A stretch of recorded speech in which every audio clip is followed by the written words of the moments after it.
10th class. आज जो chapter हम कर रहे हैं ये चैप्टर केमिस्ट्री का बहुत इंपॉर्टेंट चैप्टर में शुमार है। बहुत मेलोडियस चैप्टर भी है और बहुत डिफिकल्ट चैप्टर भी है और बहुत वास्ट चैप्टर भी है। और ये चैप्टर जिस पे बेस है कार्बन एंड कंपाउंड्स, केवल एक एलिमेंट पे बेस है और वो एलिमेंट इतना जबरदस्त पर्सनैलिटी का बंदा है कि पूरी केमिस्ट्री का एक पार्ट जिसको हम ऑर्गेनिक केमिस्ट्री बोलते हैं इसी बंदे पे डिवोटेड है, कार्बन पे। समझ में आ रहा है? केमिस्ट्री 3 भागों में जनरली डिवाइड की जाती है। कौन सी है? Physical chemistry. आपको नियम कानून बताए जाते हैं कि भाई केमिस्ट्री को कैसे पढ़ना है, physical chemistry. Inorganic chemistry, reactions वाली केमिस्ट्री। और बाकी एक केमिस्ट्री जो कार्बन को समर्पित है इज कॉल्ड ऑर्गेनिक केमिस्ट्री। अगर ऑर्गेनिक केमिस्ट्री भी ऐसी होती है, अगर आपको समझ में आ गया तो इससे आसान कुछ नहीं है, और अगर समझ में नहीं आया तो आप अपने सीनियर से डिस्कस कर सकते हो, शायद इससे डिफिकल्ट भी कुछ नहीं है। समझ में आ रहा है? जब हम पढ़ाएंगे आपको तो हमारे बच्चे इनऑर्गेनिक को थोड़ा सा डिफिकल्ट बोलते हैं, कारण है कि उसमें थोड़ा बहुत 80% रट्टाफिकेशन है, रिएक्शंस आपको रटनी है। रट्टाफिकेशन में मैं आपकी मिनिमम हेल्प कर पाऊंगा, ज्यादा हेल्प नहीं कर पाऊंगा। अंडरस्टैंडिंग में आपकी मैक्सिमम हेल्प कर पाऊंगा। ठीक है? तो अब जो एलिमेंट हमारा स्टार्ट हो रहा है 10th में, इसका एक पार्ट है, ज्यादा नहीं है, हमें ज्यादा ऑर्गेनिक केमिस्ट्री नहीं करनी है, मगर जितना 10th के लिहाज से उसको कर रहे हैं। कार्बन। कार्बन हमारी पूरी बॉडी में कार्बन ही कार्बन है, हर कंपाउंड में कार्बन है, तकरीबन ऑर्गेनिक मैटर में कार्बन है, तो इसकी केमिस्ट्री इतनी इंपॉर्टेंट है। समझ में आ रहा है? कार्बन, इंट्रोडक्शन ले लो इसका। आपने थोड़ा बहुत इंट्रोडक्शन 9th क्लास में भी पढ़ा हुआ है इसका, कि भाई एक तो हम इसको कहां यूज कर रहे थे, एटॉमिक मास यूनिट में। मोल की डेफिनेशन में हमने कार्बन का यूज किया हुआ है, मोल की डेफिनेशन में भी हमने कार्बन का यूज किया है। तो कार्बन की खूबी क्या है भाई? एक खूबी तो यह है, सबसे पहले कार्बन, अच्छा चलो इसको छोड़ो, सबसे पहले बताओ कार्बन हम बोलते किसको हैं? कार्बन हम उसको बोलते हैं जिसके न्यूक्लियस में 6 प्रोटॉन होते हैं। समझ में आ रहा है? क्या 6 प्रोटॉन होते हैं, उसको हम कार्बन बोलते हैं। समझ में आ रहा है? ठीक है? न्यूट्रॉन वेरी कर सकते हैं, न्यूट्रॉन वेरी कर सकते हैं। समझ में आ रहा है? ठीक है? 6 प्रोटॉन प्लस न्यूट्रॉन, जितने प्रोटॉन होंगे उतने ही इलेक्ट्रॉन भी होंगे। तो 6 इलेक्ट्रॉन होंगे कार्बन में। कितने होंगे? आ रहा समझ में? नहीं आ रहा है? इलेक्ट्रॉनिक कॉन्फ़िगरेशन मैंने काफी डिटेल्स में आपको 9th क्लास में करा रखी है। तो इसकी जो इलेक्ट्रॉनिक कॉन्फ़िगरेशन है वो इस तरह से है, 6 इलेक्ट्रॉन को आपको डिस्ट्रीब्यूट करना है। एग्जैक्ट इस हिसाब से है, फर्स्ट sq2, 2sq2, 2p की कितना? 2, क्योंकि 6 इलेक्ट्रॉन है। समझ में आ रहा है? अगर हम इसको 9th के हिसाब से करें थोड़ा सा, तो ये बन गया 2 और 4। समझ में आ रहा नहीं आया? 9th के हिसाब से या 10th के हिसाब से करें तो ये बन गया 2 और 4। समझ में आ रहा नहीं आ रहा है? ठीक है? P में मैक्सिमम कितने इलेक्ट्रॉन आ सकते हैं? 6। कितने आ सकते हैं? 6। तो वहां पे अभी 4 के लिए जगह है। समझ में आ रहा नहीं आ रहा है? ठीक है? 4 के लिए जगह बन सकती है। अब वो आते नहीं आते एक अलग चीज है, वो बाद में पढ़ेंगे उसको। ठीक है? अब देखना, ये इसकी इलेक्ट्रॉनिक कॉन्फ़िगरेशन है। ठीक है? इसके इधर जो बंदा है वो है हीलियम। कौन है? जो एक कंप्लीट बंदा है जिसकी इलेक्ट्रॉनिक कॉन्फ़िगरेशन 2 है। क्या बोलते हैं हम इसको? डुप्लेट। क्या है ये? डुप्लेट। और एक बंदा इधर की साइड है, कौन है वो? नियॉन। और इसकी इलेक्ट्रॉनिक कॉन्फ़िगरेशन है 2-8, इसकी है ऑक्टेट। कैसी है? ऑक्टेट। समझ में आ रहा नहीं आ रहा? 10th class. जैसे आपके पेरेंट्स बोलते हैं, कोई आसपास में अगर होशियार बच्चा होता है या संपन्न बच्चा होता है या जो भी हो, कंपैरिजन करते हैं ना उससे, अरे हाँ ना, कोई होशियार लड़का होता है उसको देख के बोलते हैं ना, देख उसके उतने मार्क्स आए तेरे क्यों नहीं आए, है ना? अरे गॉट माय पॉइंट। उसी तरह से यहां पे कार्बन के इधर दो संपन्न व्यक्ति हैं, इधर भी है और उधर भी है, और ये ठीक बीच में है। सलमारा नहीं आ रहा है? ठीक है। इसके पास ऑप्शन हो सकते हैं, है नहीं? ऑप्शन हो सकते हैं, चाहे तो ये ऐसा बन जाए, चाहे तो ये ऐसा बन जाए, ये ऑप्शन हो सकते हैं इसके पास। सलमारा नहीं आ रहा है? अरे गॉट माय पॉइंट। अगर इसको ऐसा बनना है हीलियम जैसा, तो इसको 4 के 4 इलेक्ट्रॉन क्या करने पड़ेंगे? लूज करने पड़ेंगे, है ना? अगर 4 इलेक्ट्रॉन ये लूज करेगा, अगर 4 इलेक्ट्रॉन ये लूज करेगा, कर नहीं रहा है, मैं फिर कह रहा हूं, ये सीबीएसई में क्वेश्चन भी आता है, ये कर नहीं रहा है। अगर ये 4 इलेक्ट्रॉन लूज करेगा तो ये बन जाएगा C4+। ये समझ में आ रहा नहीं आ रहा है? अगर करेगा तो, करता नहीं है। समझ में आ रहा है? और अगर इसको ऐसा बनना है तो फिर इसे 4 इलेक्ट्रॉन एक्सेप्ट करने पड़ेंगे, तो ये बन जाएगा C4-। समझ में आ रहा नहीं आ रहा है? ये ऐसा भी नहीं करता है। समझ में आ रहा है? कार्बन, इनके एक्सप्लेनेशन देंगे अब। कार्बन को देखो, हर किसी को अपनी भूख मिटाने की एक इच्छा होती है, यानी हर बंदा स्टेबल होना चाहता है, नेचर का नियम है ये, हर बंदा स्टेबल होना चाहता है, अनस्टेबिलिटी कोई पसंद नहीं करता, ठीक है? और लोवेस्ट एनर्जी वाली कॉन्फ़िगरेशन में आना चाहता है, हर कोई स्टेबल होना चाहता है, जब तक वो स्टेबल नहीं होगा परेशान रहेगा, ठीक है? अब इसकी स्टेबिलिटी तो 2 ही प्रकार से हो सकती है बॉस। अगर अभी देखें तो, कि चाहे तो ये 4 इलेक्ट्रॉन लूज कर ले तो ऐसा स्टेबल बन जाएगा, चाहे तो 4 इलेक्ट्रॉन एक्सेप्ट कर ले तो ऐसा हो जाएगा। ये दोनों नहीं करता है, ठीक है? ये फिर भी स्टेबल होगा, ये स्टेबल होगा शेयरिंग करके। कैसे होगा? शेयरिंग करके स्टेबल होगा। ये गॉट माय पॉइंट ना? ठीक है। अब एक एक करके समझाता हूं। पहले ये ऐसा क्यों नहीं कर पाता है? कार्बन 4 इलेक्ट्रॉन क्यों नहीं लूज कर पाता? देखो, जैसे ही कार्बन से 1 इलेक्ट्रॉन लूज हुआ तो ये 1+ बन जाएगा। 1 इलेक्ट्रॉन लूज होते, कार्बन से 1 इलेक्ट्रॉन लूज होते ही ये 1+ बन जाएगा। समझ में आ रहा नहीं आ रहा?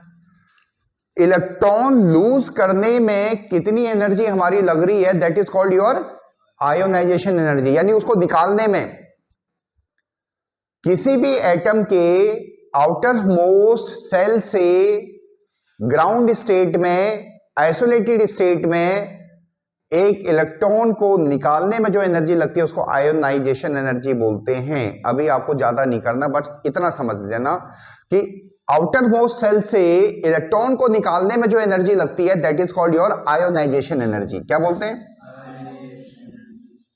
Ionisation energy. समझ में आ रहा नहीं आ रहा?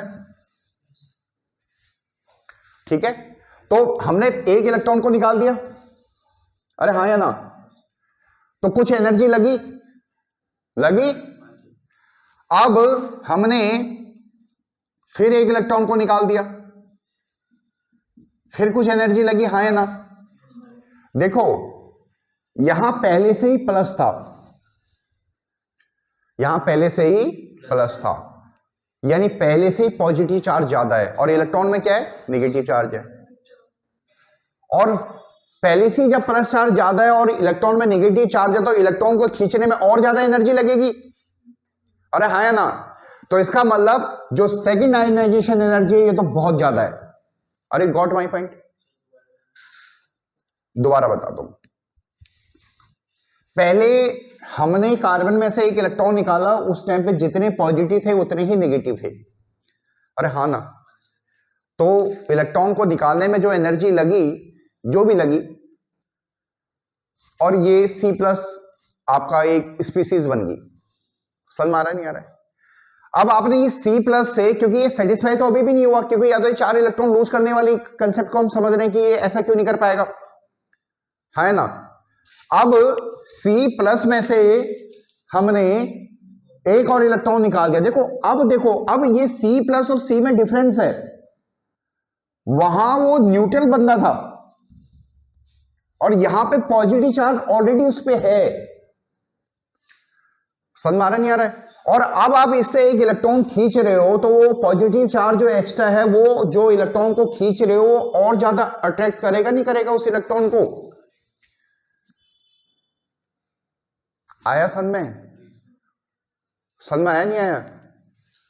ठीक है, तो इसका मतलब अब अगर हम सेकेंड इलेक्ट्रॉन को निकालेंगे तो हमारी बहुत ज्यादा एनर्जी लगेगी, यानी second ionization energy first ionization energy से ज्यादा होगी।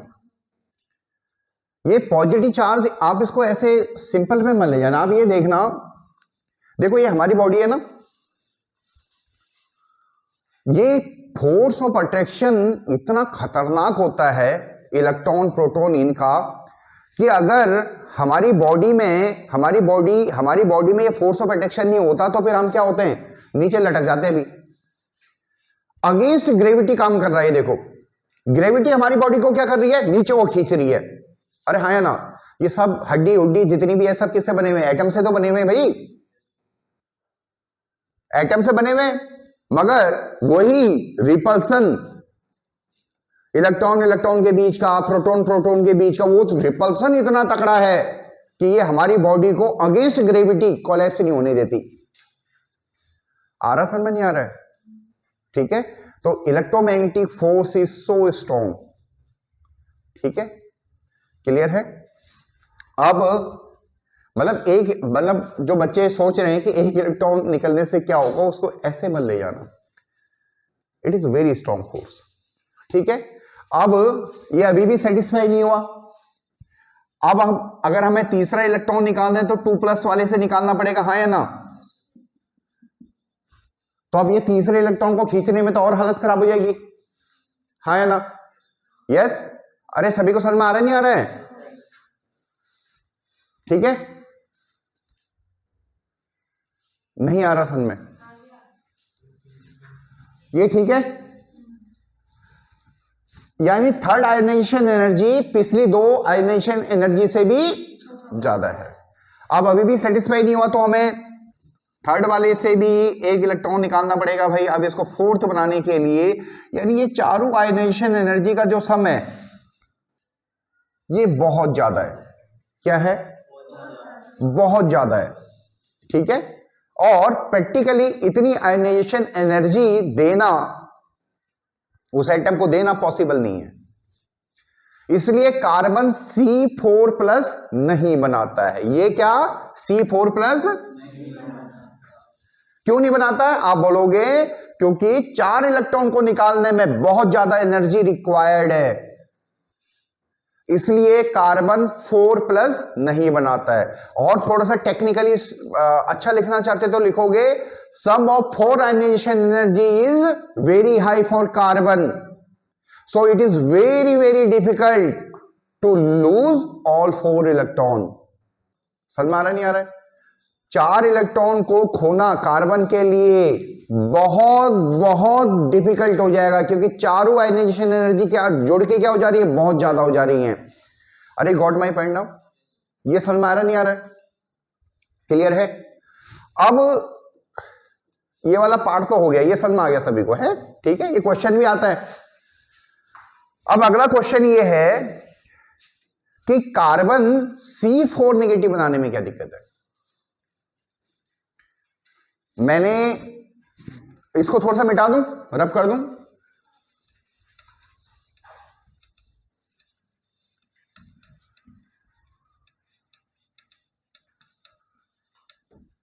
फिर इसको भी समझाते हैं। हाँ, ये क्या लिखा हुआ था इसके बारे में, हालांकि मैंने समझा रखा है पहले तुम्हें 9th में, मगर फिर भी एक बता देंगे इसको। देखो अगला क्वेश्चन ये आता है कि हमारे पास ये जो P है इसके बारे में आपको इंफॉर्मेशन ऑलरेडी मैंने दे रखी है 9th क्लास में। यहां पे 4 इलेक्ट्रॉन के लिए जगह है। ये कार्बन का न्यूक्लियस है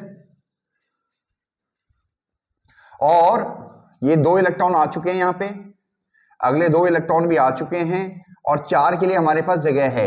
1 2 3 4, इधर 1 2 3 4। हालांकि इस तरह से नहीं होता हो, अगर उसको थोड़ा सा टेक्निकली देखना चाहते हो तो 3 ऑर्बिटल होते हैं P में, हर ऑर्बिटल में 2 इलेक्ट्रॉन आ सकते हैं। तो 1 2, तो एक जगह 2 जगह और यहां पे 2 जगह, यहां पे 2 बंदे आ सकते हैं, यहां पे एक और आ सकता है और यहां पे भी एक और आ सकता है। जगह है, जगह है, समझ में आ रहा नहीं आ रहा है, ठीक है। फिर भी कार्बन 4 नेगेटिव नहीं बनाता। क्वेश्चन समझ में आया? पहले क्वेश्चन नहीं आया समझ में। देखो पहला पार्ट तो ये था हमारा कि वो 4 लूज क्यों नहीं कर सकता, उसका आंसर तो दे दिया कि 4 इलेक्ट्रॉन को निकालने में बहुत ज्यादा एनर्जी की रिक्वायरमेंट है, तो इसलिए 4 इलेक्ट्रॉन लूज करना संभव नहीं है। दूसरा पार्ट हमारा ये है कि अगर इलेक्ट्रॉन लूज करना संभव नहीं है, ठीक है, तो वो 4 इलेक्ट्रॉन एक्सेप्ट कर ले, उसके पास तो जगह भी है। अरे हाँ ना, एग्जैक्ट इलेक्ट्रॉनिक कॉन्फ़िगरेशन ऐसी बता रखी है मैंने आपको 9th में ही करा रखी है। ये ज्यादा डिटेल्स में इसलिए करा रखी थी कि भाई आपको ताकि आगे जाके साइंस के कंसेप्ट समझने में दिक्कत ना आए, ठीक है, और ज्यादा टेक्निकल इसको 11th क्लास में, ठीक है। अब यहां पे P वाले के पास 4 जगह खाली है और 4 इलेक्ट्रॉनों से जरूरत भी है। समझ में आ रहा नहीं आ रहा है? 4 जगह खाली है और 4 इलेक्ट्रॉन की जरूरत भी है। तो क्वेश्चन ये है कि जब उसके पास जगह है तो फिर वो उन जगहों में इलेक्ट्रॉन क्यों नहीं रख लेता? फिर वो 4 भाई, 1 इलेक्ट्रॉन लेके 1 नेगेटिव, 2 इलेक्ट्रॉन लेके 2 नेगेटिव, 3 इलेक्ट्रॉन को एक्सेप्ट करके 3 नेगेटिव, 4 इलेक्ट्रॉन को एक्सेप्ट करके C4 नेगेटिव क्यों नहीं बना देता? अरे समझ में आ रहा नहीं आ रहा है? ठीक है, सवाल समझ में आया सभी को? ठीक है, तो इसको हम इस तरह से लेते हैं। देखो जो तुम्हारे बुक में दिया हुआ है वो ये दिया है कि इसकी एकोमोडेटिंग पावर नहीं है, इतनी एकोमोडेशन नहीं कर पाएगा, ये एकोमोडेट नहीं कर पाएगा। 4 इलेक्ट्रॉन को क्या नहीं कर पाएगा? एकोमोडेट नहीं कर पाएगा। एकोमोडेट का मतलब हो गया उसको पकड़ के, एकोमोडेट लिखा हुआ है एनसीईआरटी में, उसको पकड़ के नहीं रख पाएगा। अरे समझ में आ रहा नहीं आ रहा है? एक्चुअली वो जो मीनिंग है उसका मीनिंग ये है, देखो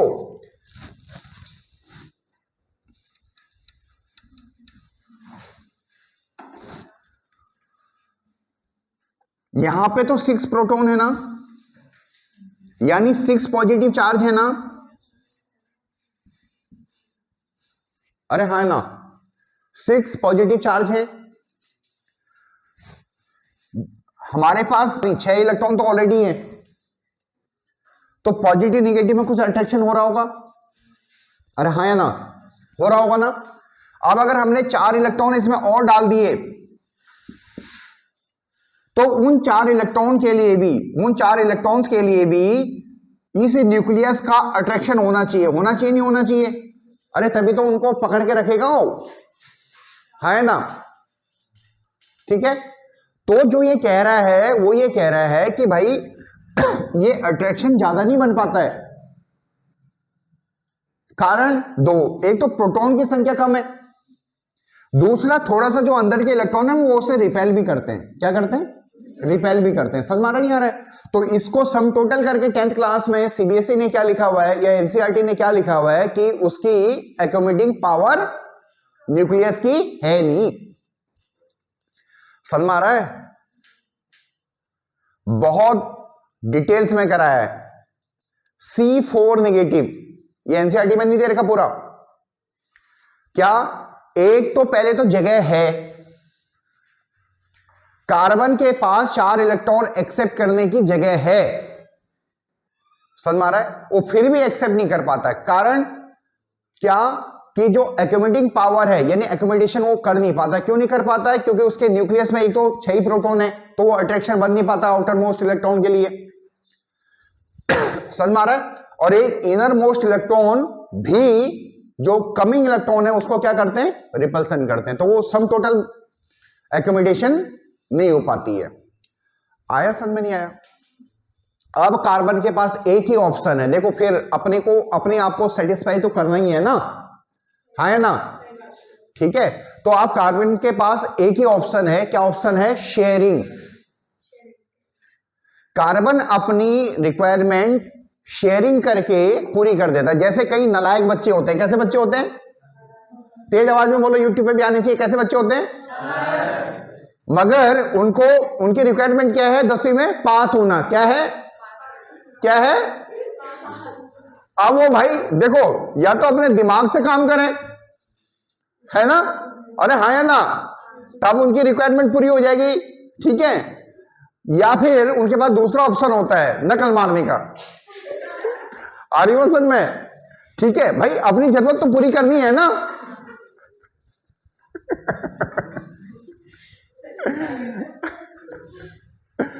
ठीक है, it's okay.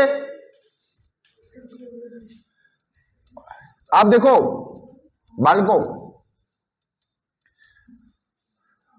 Carbon covalent bond बनाता है जनरली। समझ में आ रहा है? क्या बनाता है? ठीक है, कुछ केस में आयनिंग भी बना सकता है, जो शेयरिंग करके बनता है। शेयरिंग करके, शेयरिंग ऑफ इलेक्ट्रॉन से जो बॉन्ड बनता है उसको कोवलेंट बॉन्ड बोलते हैं। ठीक है, कार्बन की रिक्वायरमेंट है उसके 8 इलेक्ट्रॉन होने चाहिए आउटर मोस्ट में। समझ में आ रहा है? क्योंकि 4 इलेक्ट्रॉन लूज करने का तो मैंने आपको बता ही दिया, उसमें तो बहुत ज्यादा एनर्जी की रिक्वायरमेंट है, तो वो ऑप्शन तो डिलीट कर दो। दूसरा ऑप्शन रह गया कि वो क्या करेगा? आशीर्वाद, वो इलेक्ट्रॉन्स को क्या करेगा? शेयर कर सकता है। अब ध्यान से देखना,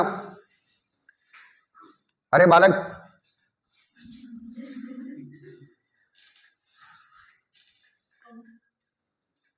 कार्बन 4 बॉन्ड बना सकता है मैक्सिमम। कितने बॉन्ड बना सकता है? 4 बॉन्ड। समझ में आ रहा है? हाँ, देखो ये 4 इलेक्ट्रॉन बॉन्डिंग में पार्टिसिपेट करने लग जाते हैं। समझ में आ रहा है? जैसे पहले सबसे सिंपलेस्ट बनाने की कोशिश करते हैं, जिसको हम बोलते हैं मीथेन। क्या बोलते हैं? समझ में आ रहा है? और उसका फॉर्मूला है CH4। डिटेल्स बाद में। समझ में आ रहा है? अब हाइड्रोजन जो होता है हमारे पास, हाइड्रोजन के पास एक ही इलेक्ट्रॉन होता है और उसकी इलेक्ट्रॉनिक कॉन्फ़िगरेशन है फर्स्ट S1। समझ में आ रहा है? तो ये हीलियम जैसा बनना चाहेगा भाई, ये तो पहला ही एलिमेंट है, तो ये हीलियम जैसा बनना चाहेगा। तो हीलियम में तो 2 इलेक्ट्रॉन होते हैं, तो हाइड्रोजन की भी अपनी एक रिक्वायरमेंट है कि इसको कोई एक इलेक्ट्रॉन दे दे या फिर शेयर कर दे या फिर ये लूज कर दे। भाई मामला ही खत्म। जैसे कई बच्चे बोलते हैं भाई, वो कईयों के माँ बाप क्या बोलते हैं, तेरे बस के पढ़ना लिखना नहीं है, एक ऑप्शन है भाई, पढ़ाई लिखाई छोड़ दे। हाँ है ना? ऑप्शन ही खत्म। अरे गॉड माई पढ़ना। ठीक है, हम किसी का नाम नहीं ले रहे हैं, केवल वो ऑप्शन दे रहे हैं वैसे ही। ठीक है। ये देखो, हाइड्रोजन लूज भी कर सकता है उस केस में H प्लस बनाता है, इसको कोई एक इलेक्ट्रॉन दे भी सकता है, उस केस में H नेगेटिव बनाता है, इसको प्रोटॉन कहते हैं। ये हाइड्राइड है, क्या है? हाइड्राइड। ठीक है, ये बाद में इतनी करने की जरूरत नहीं है। अब हमें शेयरिंग करनी है। देखो अब इधर देखो, आउटर मोस्ट कार्बन है, कार्बन के आउटर मोस्ट सेल में 4 इलेक्ट्रॉन है। देखो वहां पे 4 इलेक्ट्रॉन लिख दिए मैंने यहां पे, 1 2 3 4। ठीक है, रिक्वायरमेंट 4 और इलेक्ट्रॉन की है। एक हाइड्रोजन आया इसके साथ, ठीक है, वो हाइड्रोजन ने भी अपना इलेक्ट्रॉन दिया। आप उसको क्रॉस से भी लगा सकते हो, डॉट से भी लगा सकते हो, इसमें कोई मार्क्स नहीं करते किसी के। समझ में आ रहा है? कोई ये बोले कि भाई हाइड्रोजन के इलेक्ट्रॉन अलग से शो करने के लिए ऐसा किया, तो वो ठीक है, ये गलत चीज है, कोई क्राइम भी नहीं है। बट ये है कि सबके इलेक्ट्रॉन एक जैसे होते हैं, तो आप सिंपल डॉट भी लगा सकते हो, कुछ ऐसा नहीं है। फंडामेंटल पार्टिकल इलेक्ट्रॉन, हाइड्रोजन को हो, कार्बन को हो, या किसी का भी हो, सब इलेक्ट्रॉन एक जैसे। अरे गॉट माय पॉइंट? अब ये कोवेलेंट बॉन्ड है, देखो ये दो, एक इलेक्ट्रॉन उसने बीच में रखा, एक इलेक्ट्रॉन इसने बीच में रखा, इसने भी शेयर किया, शेयरिंग। इसने दिया नहीं, उसको दिया नहीं है, शेयर किया। समझ में आ रहा है? ठीक है, उसी तरह से एक और आएगा इधर से हाइड्रोजन, एक और हाइड्रोजन आएगा, और एक और हाइड्रोजन आएगा, और सब अपने अपने इलेक्ट्रॉन को शेयर करेंगे। क्या करेंगे? और कार्बन भी अपने इलेक्ट्रॉन लूज नहीं कर रहा है, वो भी शेयर कर रहा है, और साथ में जो इसके इलेक्ट्रॉन है उनको भी शेयर करेंगे। समझ में आ रहा नहीं आ रहा है? ठीक है, अब कार्बन की जो रिक्वायरमेंट थी वो भी पूरी हो गई है। 8 इलेक्ट्रॉन चाहिए थे उसको आउटर मोस्ट में, तो पूरे हो गए। देखो 1 2 2 4 2 6 2 8। समझ में आ रहा नहीं आ रहा है? और जो हाइड्रोजन की रिक्वायरमेंट थी वो भी कंप्लीट हो गई है। डुप्लेट बनना था हाइड्रोजन को, तो सब में डुप्लेट बन रहा है। ये गॉट माय पॉइंट? ठीक है, अब देखो इस डायग्राम को बार बार ड्रॉ करना बहुत डिफिकल्ट होता है। ठीक है, तो फिर हम इसको एक दूसरे डायग्राम से शो करते हैं कि जो 2 इलेक्ट्रॉन शेयर हो रहे हैं, देखो ये, इसको हम एक बॉन्ड बोलते हैं। ठीक है, तो एक लाइन से ये कार्बन लिख दो। समझ में आ रहा नहीं आ रहा है? और ये जो हाइड्रोजन इधर जुड़ा हुआ है, उस हाइड्रोजन को ऐसे शो कर दो, इधर वाले को ऐसे शो कर दो, इधर वाले को ऐसे शो कर दो, और इधर वाले को ऐसे शो कर दो। ये गॉट माय पॉइंट? ये मीथेन है, मीथेन। ठीक है, और ये भी 3 डायमेंशनल मॉलिक्यूल होता है, इसकी डिटेल्स नहीं है अभी, आप 11th क्लास में सीखना है, इसलिए मैं उसमें ज्यादा नहीं जा रहा हूं। ठीक है, टेट्राहेड्रल होता हो, अभी करने की जरूरत ही नहीं है, प्लेन मॉलिक्यूल नहीं है ये। ठीक है, ये क्लियर है नहीं क्लियर है? कार्बन आपका मैक्सिमम 4 बॉन्ड बना सकता है, यानी 4 बंधों के साथ ये लिंक हो सकता है मैक्सिमम। ठीक है, क्लियर है? कोई डिफिकल्टी तो नहीं इसमें? श्योर। अब एक छोटा सा पार्ट हमारा शुरू में रह गया था, उसको मैं करवा देता हूं, जो कार्बन का मैं बताने जा रहा था। इसको मिटा दूं सब?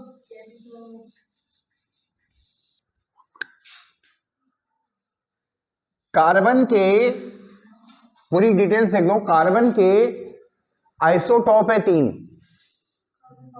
ठीक है, जो शुरू में हमारा रह गया था थोड़ा सा, कार्बन 12, कार्बन 13 और कार्बन 14।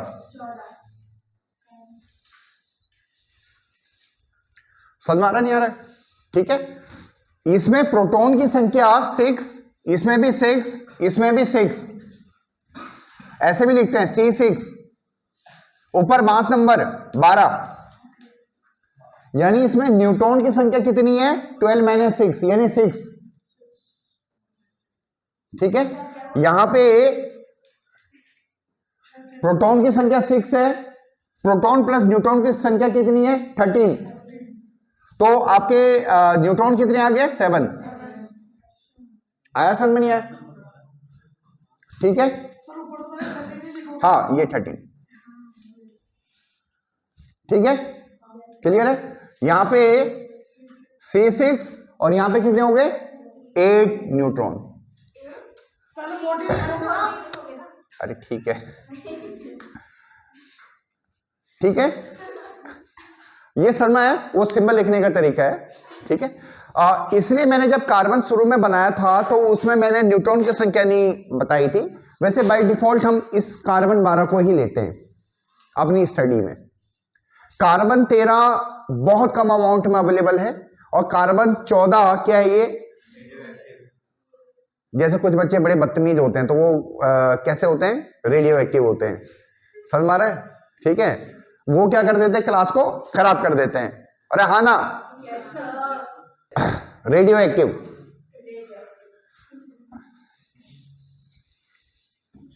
चलो ठीक हो गया ये।